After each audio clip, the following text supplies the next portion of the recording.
আসসালামু আলাইকুম রহমতুল্লাহি ওয়া বারাকাতুহু। অনেক মা এবং বোনেরা, অনেক ভাই ও বোনেরা আছে যারা বশীকরণ করার জন্য আমাকে নক দেন।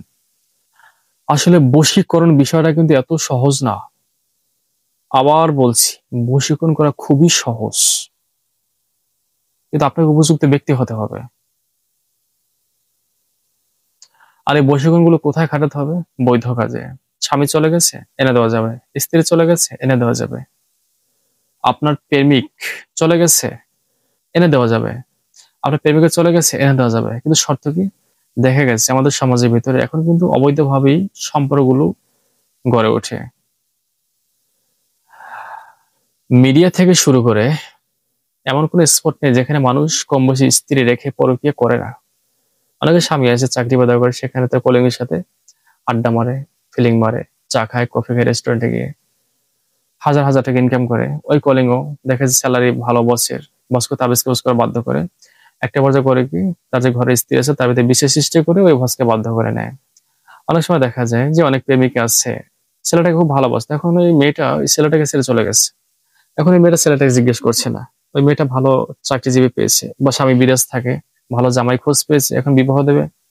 আর টাকা পয়সা যার থাকে, সে কালো হোক আর ভালো হোক, টাকলা থাকুক আর যাই থাকুক না কেন, তার কাছে তো মেয়ের মা মেয়ে দেওয়ার জন্য সবসময় উঠে পড়ে লেগে থাকে।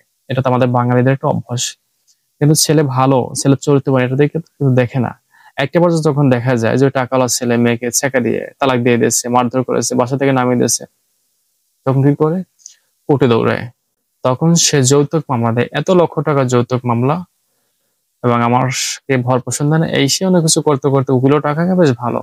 তো যদি এরকম ধরনের সমস্যা থেকে থাকে, অবশ্যই কমেন্ট করে জানাবেন। আর যে সমস্ত ভাই বোন আমাকে নক দেন যে আমার প্রেমিকা চলে গেছে, যদি বিষয়টা এরকম হয় যে আপনি আপনি যাকে ভালোবাসেন, যাকে বিবাহ করবেন, ভালো মতো বোঝার চেষ্টা করেন।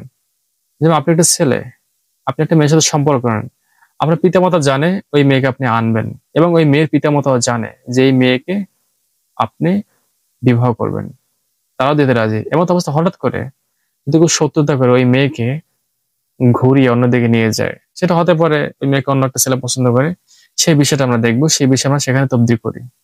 যেহেতু উভয় পরিবার রাজি, মেয়ের সময় রাজি, সেখানে আমি ব্যক্তিগতভাবে তবদির করি। যদি এই সমস্যা থেকে থাকেন, তো আপনার নাম ঠিকানা বা আপনার বিস্তারিত সমস্যা A to Z ভয়েসে খুলে রাখবেন। তো আপনার নাম, আপনার পিতামাতার নাম, আপনার ঠিকানা, আপনার সমস্যা A to Z ভয়েসে খুলে বলবেন।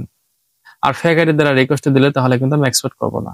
কারণ অনলাইনে কিন্তু ব্যক্তিগতভাবে এই ফেক আইডি দিয়ে মানুষের চিকিৎসা করতে গিয়ে আমরা কিন্তু বিভিন্ন ধরনের হয়রানির শিকার হয়েছি। আমি যেমন একটা মানুষ, আমার একটা পরিচয় আছে। এই যে আপনি আমাকে স্ক্রিনে দেখতে পাচ্ছেন, আমি মাহমুদ। আমি কোরআন দ্বারা চিকিৎসা করি, জিন বশীকরণ, স্বামী স্ত্রীর সমস্যা, যে কোনো প্যারানরমাল বিষয়ে আমি চিকিৎসা করে থাকি, যে কোনো বিষয়ে।